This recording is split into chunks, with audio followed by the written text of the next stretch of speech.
और भाई ये जो दिल मैले होते हैं ना, ये फिर समंदरों से नहीं धुला करते, ये रातों को मुसल्ले पे बहने वाले आंसुओं से धुला करते। ये याद रखिएगा। अल्लाह कादिर मुतलक है, अगर कुर्सी पे बैठाना जानता है तो कुर्सी पे से गिराना भी जानता है। मैं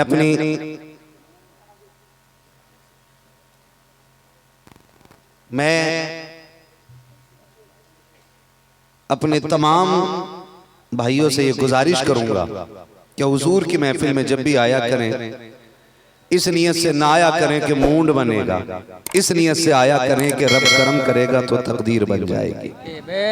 ये नियत लेकर के आए। अभी जनाबे कारी मोहम्मद अली फैजी साहब क़िबला इतनी खूबसूरत हुजूर की नाते सुना रहे थे कि जी तो ये करता है कि ये रात भर पढ़ते रहें और हम रात भर सुनते रहें, लेकिन इंसान है, मशीन नहीं है ना।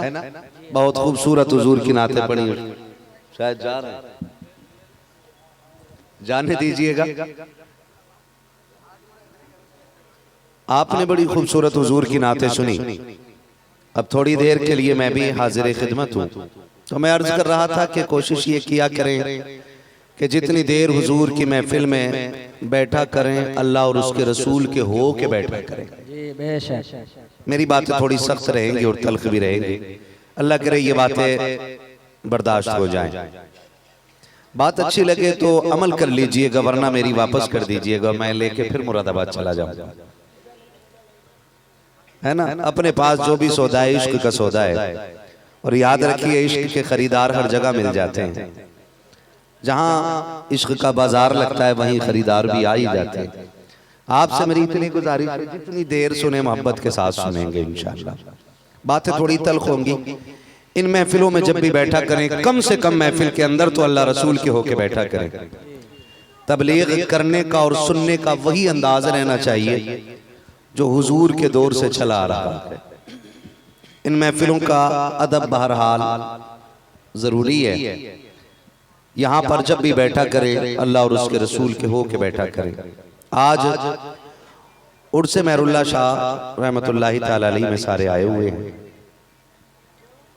ये बुजुर्गों के आस्ताने की बरकत है कि जिन्होंने कौम की कसीर तादाद को एक मैदान में इकट्ठा करके दिखा दिया है। ये बहुत बड़ी बात है। जो कौम आसानी से मस्जिद में इकट्ठी ना हो सके, जो कौम आसानी से मदरसों में इकट्ठी ना हो सके, जो कौम आसानी से मैयत में इकट्ठी ना हो सके, ये मजार वाले का करम नहीं तो क्या कहे कि एक मैदान में सबको इकट्ठा करके लाके दिखा। और हमारी तो दुआ ये रहती है कि मालिक जिस तरह इस मैदान में सबको इकट्ठा करके दिखा दिया है, मालिक सबको महफिलों में मोहब्बत के साथ इस तरह जीने की तौफीक अता कर दे। आज नफरतें हद से ज्यादा बढ़ती जा रही हैं। आज दिलों में जगह नहीं रह गई है।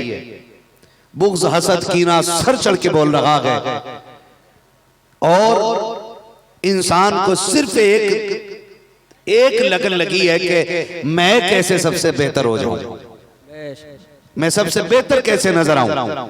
हर इंसान ये सोच रहा है। याद रखिए, मेरे और आपके ऐलान कर देने से कुछ बेहतर नहीं होता है। अच्छा वही होता है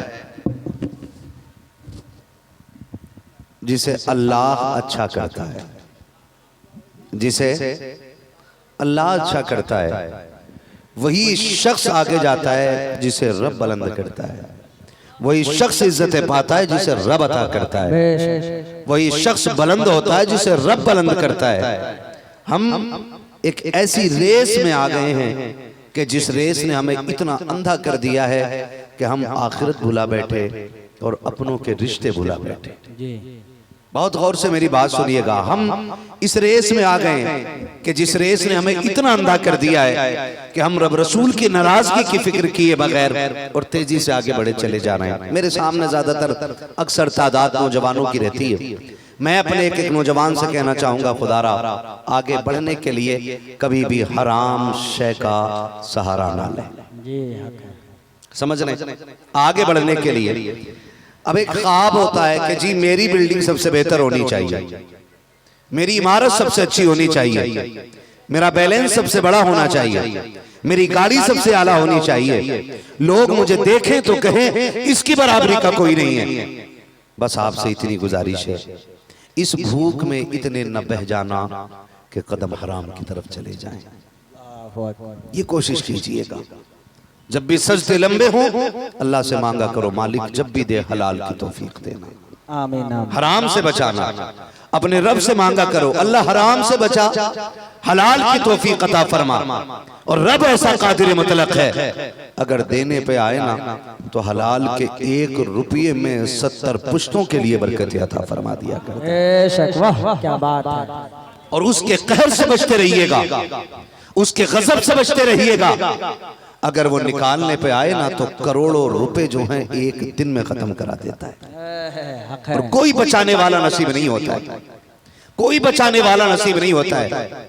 कितने नौजवान परदेश इसलिए काटते हैं ताकि जिंदगी के उसूल बेहतर हो जाए।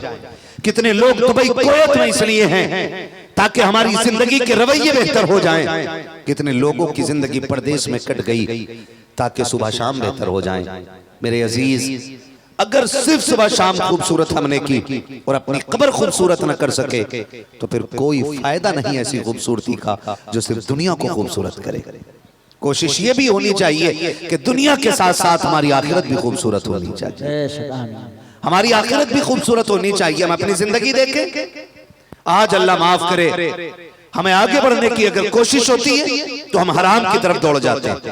कोई ब्याज लेने लगता है, कोई रिश्वत लेने लगता है, कोई हराम के पैसों की तरफ चल जाता है, कोई सट्टा लगाता है, कोई ब्याज खेलता है। मेरी कौम के नौजवानों सिर्फ एक सवाल पूछना चाहता हूँ, क्या हमने अपने हाथों से जनाजे नहीं दफनाए हैं? क्या इन कंधों से हमने जनाजे नहीं उठाए हैं? क्या हमने मरने वालों को इन आंखों से नहीं देखा है? क्या इन कदमों से हम कब्रिस्तान नहीं गए हैं? कितनी हमने कब्रें अपने हाथों से बनाई है, कितने कब्रिस्तान हमने आबाद होते देख लिए हैं, कितने घरों को बर्बाद होते देखा है, कितने घरों के चराग बुझते देख लिए, कितने बुढ़ापों का सहारा हमने टूटता देखा है, कितनी माओं की गोद उजड़ती देख ली है, कितनी माओं के आंचल हमने सूने गोते देख लिए हैं, कितनी बीवियों की मांगे सूनी होती देखी है। मौत जब आएगी कोई रोक नहीं पाएगा, मौत जब आएगी कोई बचा नहीं पाएगा। मौत का अटल फैसला है, अगर जवानी में आ जाए तो ले जाकर के मानती है, बचपन में आ जाए तो ले जाकर के मानती है, बुढ़ापे में आ जाए तो ले जाकर के मानती है। मौत का कोई रास्ता रोक नहीं पाया है तो ऐसी जिंदगी न जी के मरते मरते भी अफसोस हो। ऐसी जिंदगी जी के जा, इधर तेरी रूह निकले उधर तेरा जिस्म कहे लेकिन मैं इसके रुखे शे का लेके चले। अंधेरी रात सुनी थी चराग लेके चले, तेरे गुलामों का नक्शे कदम है राखे खुदा, वो क्या भटक सके जो ये सुराग लेके। सुभान अल्लाह। नारे तकबीर, नारे तकबीर, नारे रिसालत, जिंदाबाद। खुदा के वास्ते नौजवानों, एक ऐसी जिंदगी हमें जीनी है इंशाअल्लाह कि जो मरते वक्त हमें बेबसी महसूस ना होने दे। क्या महसूस ना होने दे? बेबसी। समझ रहे हैं ना मेरी जुबान? कहीं ऐसा तो नहीं मैं बहुत ज्यादा तेज बोल रहा हूं तो आप समझने में दिक्कत हो रही? समझ पा रहे हैं ना? एक ऐसी जिंदगी जीना है नौजवानों, मौत आनी है, मौत आनी है। इस महफिल को ठट्टे में काट जाओ, हंसी मजाक में निकाल दो, कोई रोकने वाला नहीं आपको। इस रात को जोकरी में निकाल दो, कोई रोकने वाला नहीं आपको। लेकिन याद रखिए फर्क होता है, जो जोकरी में निकलती है वो अलग रात होती है, जो उनकी नौकरी में निकलती है वो अलग रात। क्या बात है। एक अच्छी जिंदगी नौजवानों हम जिए और खूबसूरत करें जिंदगी को। मौत जब आएगी ना कोई नहीं बचा पाएगा, कोई नहीं बचा पाएगा। उन्हें भी मर जाना है जिनके करोड़ों की जायदाद है, उन्हें भी मर जाना है जो छप्पर में रह रहे हैं, लेकिन किसी की दौलत से कब्र का कोई मतलब नहीं होता है। अगर करोड़पति मरा तो गारंटी नहीं है उसकी कब्र में चिराग अंदर जल रहे होंगे। गरीब मरा है तो अंधेरा रहेगा कब्र में, गारंटी नहीं। मजा तब आता है जब हुजूर आए और कब्र में मुस्कुराना शुरू कर दें। असल ये है, हुजूर आए और मुस्कुराना शुरू कर दें।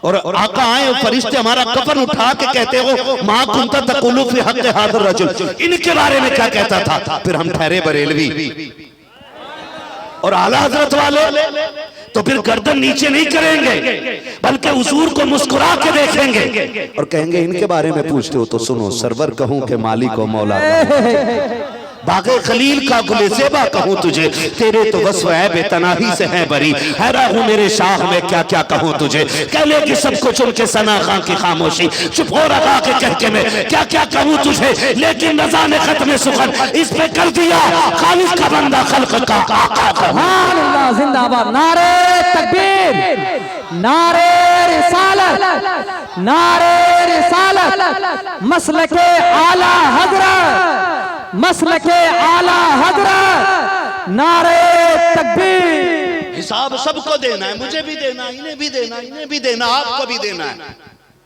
बहुत ज्यादा दिन हम किसी को बेवकूफ नहीं बना सकते। आखिर मौत है, आखिर मौत है। और मैं अक्सर एक बात कहता हूं, उजाले अपनी यादों के हमारे साथ रहने दो, न जाने किस गली में जिंदगी की शाम हो जाए। क्या बात, मौत का कुछ नहीं पता है। कितने मेरे परदेसी भाई परदेश जाते हैं हजरत और फ्लाइट में खत्म हो जाता है, कोई सफर में, कोई बस में, कोई ऑटो में, कोई चलते चलते गिरा और खत्म हो गया। हाँ, हमने ऐसे भी देखा, गुजर के जा रहे, भीड़ लगी, गाड़ी रोकी, क्या देखें तो जाकर के कहा एक जवान था, पता नहीं कहाँ से आया, अचानक बेहोश हुआ, गिरा और खत्म हो गया है। पता है कुछ मौत कहाँ आ जाए, कुछ नहीं पता यार, कुछ नहीं पता। नौजवानों, जिंदगी खूबसूरत करो। हर किसी को लगी है ना, ओहो अब तो हंसने का भी कर्ज है, अब तो मुस्कुराने का भी हमें टैक्स देना पड़ रहा ना। ये तो हुक्म दिया गया है, दुनिया में आके हंसो कम रो ज्यादा, ये तो हुक्म है हमारे लिए, हंसो कम रो ज्यादा। ये हंसने से दिल मुर्दा हो जाते हैं, दिल, इन्हें जिंदा करो। आज क्या बात है, आज क्या बात है, फर्क क्यों नहीं पड़ रहा है? क्योंकि हमारे दिल मुर्दा हो गए। अगर हमारी मस्जिद का इमाम नसीहत करता है, कहता ना मजा ही नहीं आया, फर्क ही नहीं पड़ता, हर जुमे को तकरीर होती है, नहीं भाई, कमी मौलवी की नहीं, कमी हमारी है। देख, लुकमे तो हराम के नहीं खा रहे, दिल तो काले नहीं हो गए। पूछ कभी अपने दस्तरखान पर बैठ करके एक लुकमे से, ये जो खा रहा हूं किसी का दिल दुखा के तो नहीं खा रहा हूं। पूछ कभी अपने आप से, किसी का गला दबा के तो नहीं खा रहा हूं। तो भाई, ये जो दिल मैले होते हैं ना, ये फिर समंदरों से नहीं धुला करते, ये रातों को मुसल्ले पे बहने वाले आंसुओं से धुला। ये याद रखिएगा, ये समंदर के पानी से नहीं धुलते, ये रात को बहने वाले मुसल्ले के आंसुओं से धुला करते हैं। अगर ये दिल मैले हैं ना, तो फिर नतीजा कुछ नहीं होना है, नतीजा कुछ नहीं होना। जितनी बड़ी पगड़ी लगा लें, जितना लंबा जुब्बा हो, जितनी चाहे खुशबू लगी हो, जो चाहे लंबी लंबी हमारी इज्जतों के कसीदे पड़े जाएं, फर्क कुछ नहीं होता है। जरूरी है कि दिल साफ होने चाहिए। ये इनकी सफाई बहुत जरूरी है। आज पता नहीं चलता, हम सफ में हैं, मुसल्ले पे खड़े, और हमारे बगल वाले के दिल में क्या पता ही नहीं। शक्लें काली हो तो कुछ नहीं होता, अगर दिल काले हो तो नस्लें बर्बाद हो जाया करती हैं। ये याद रखिएगा मेरी बात। शक्लें काली हो फर्क नहीं पड़ता, दिल काले नहीं होने चाहिए। शक्लें काली हो कुछ नहीं होता है, दिल काले हो तो नस्लें बर्बाद हो जाती हैं। आज होता नहीं है, मैं गलत नहीं कह रहा हूं भाई, सारे नौजवान मेरे सामने बैठे, बहुत मेहनत करके इन्होंने ये जलसा किया और 3-4 साल से इनकी कोशिश थी कि मैं इनसे मुलाकात करूं। आज रब ने इतनी सुन ली है, उर्से शाह महरुल्लाह में आज हाजिरी हो गई और आपसे मुलाकात हो गई है। अल्लाह करे ये मुलाकात इतनी खास हो जाए कि कब्र में भी इस मुलाकात का असर दिखाई दे और हश्र में भी इस मुलाकात का असर। सुभान अल्लाह, आमीन आमीन। अल्लाह करे इतनी खूबसूरत हो जाए। हाँ, बस मैं ये नहीं चाहता मेरे जाने के बाद कोई ये कहे क्या यार आदमी आया था यार, मौज कट गई, नींद ही नहीं लग रही थी ना।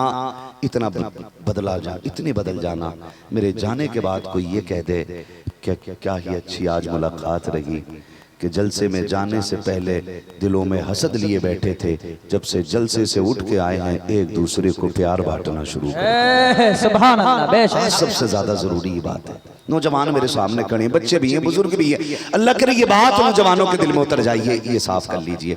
मस्जिद में आप जाकर के देखें कितनी मस्जिदों में गोलियां चल जाती हैं। अब तो मस्जिद में गोली चल जाती है, अब मस्जिद में गोली चल जाती है, मस्जिद में हादसे हो जाते हैं, अब मस्जिद में झगड़े हो जाते हैं। मस्जिदें लड़ने की जगह थी, क्या वजह रही? क्योंकि जो आए ना मस्जिद में, ये कपड़े तो साफ पहन के आए थे लेकिन दिल साफ लेके नहीं आए थे। बेशक हक है, वाह। ये सबसे बड़ी वजह रही। अल्लाह की बारगाह में आए वो बंदा फिर भी लड़ जाए, पंखा किसने बंद किया? यहाँ मेरी जगह पे कौन है? लाइट किसने ऑन कर दी है, किसने ऑफ कर दी? ये झगड़े रह गए थे देखने के लिए उम्मत को, जबकि अल्लाह का घर तो वो है। पंखा तो छोड़, अगर सब में जगह ना मिले, हुक्म ये है फिर जूतों में बैठेगा।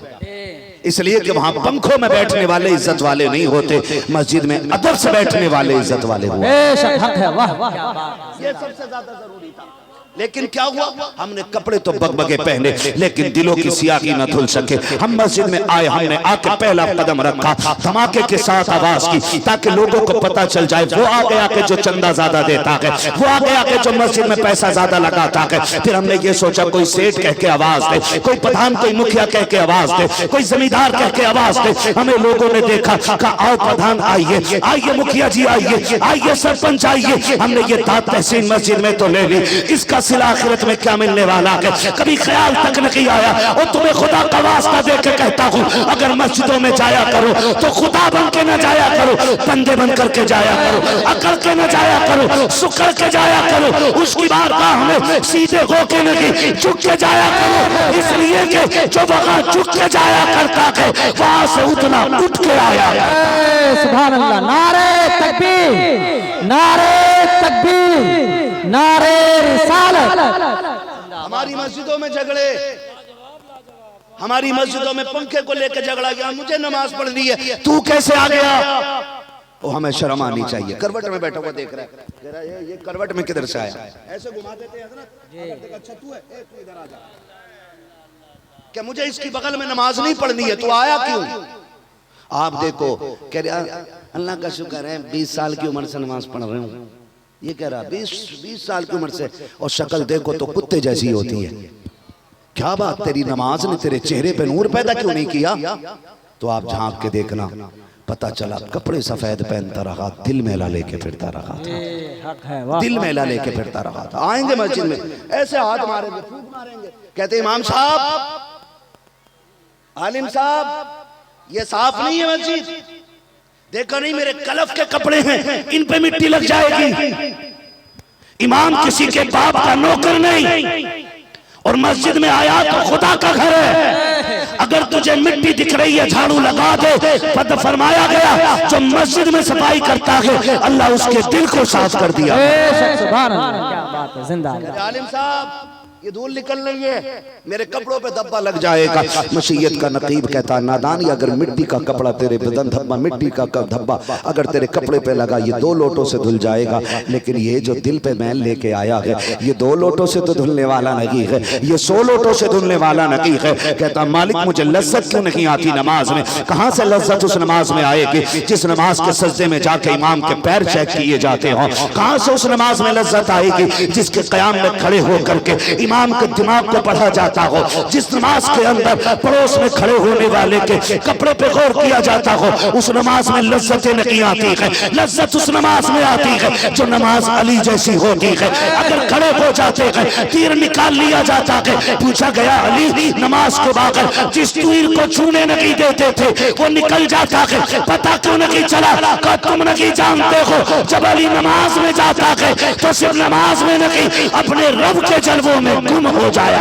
सुभान अल्लाह, वाह जिंदाबाद। नारे तकबीर, नारे तकबीर, नारे रिसालत, उर्स शाह मेहरुल्लाह, नारे तकबीर, जिंदाबाद। भाई क्या बात। कोशिश करें दुनिया से जाएं तो किसी का कर्ज सर पे ना हो, किसी का कर्ज सर पे ना हो, ये कोशिश कीजिएगा। किसी का कर्ज सर पे ना हो। ठीक है वो भूल गया, मार दिया हाथ, भूल गया कोई नहीं, रख लिए जेब में ना। कोशिश कीजिएगा अपने रब से इस हाल में मुलाकात करो कि हम पर किसी का कोई कर्ज बाकी ना हो। बेशक हक है। ये कोशिश करना नौजवानों, वरना बड़ी मुश्किल हो जाएगी, बड़ी मुश्किल हो। मैं आपसे कह जाऊं कितना आसान है, मैं आपसे कह दूं टेंशन ना लेना, जितने जलसे में आए हो सारे जन्नती हो गए हो। बहुत आसान है कह के गुजर जाना, लेकिन कभी अपने आप को ना चादर में मुंह दे के अंधेरे कमरे में पूछना, अगर इस कमरे का अंधेरा इतना है तो कब्र का अंधेरा कितना होगा? अल्लाह अकबर। बस इतना पूछ लेना। भाई मैं इंसान हूं, मैं फरिश्ता नहीं हूं, आप जैसा हूं। हो सकता मेरे मन में आ जाए कि आपकी जी हुजूरी हासिल करने के लिए आपकी तारीफ कर जाऊं, लेकिन फर्क नहीं पड़ता है। कभी खुद से भी हम पूछा करें, आईने के आगे खुद को खड़ा करें, हम वही हैं ना जिन्हें हुजूर पसंद करते। फिर अपना चेहरा देखें, ये चेहरा हुजूर को पसंद है मेरा। फिर कपड़े देखें, क्या मेरे कपड़े वो हैं जो हुजूर को पसंद है। फिर अपने बाल देखें, फिर अपना लिबास, अपना हुलिया देखें, फिर अपने अमल पे गौर करें, क्या ये अमल हुजूर को पसंद है। फिर फैसला कीजिएगा। अगर वाकई तेरा सब कुछ ऐसा है जो हुजूर को पसंद है ना, तो फिर बेफिक्री के साथ मर जा। तुझे मरने में देर लगेगी, हुजूर को कब्र को रोशन करने में देर नहीं।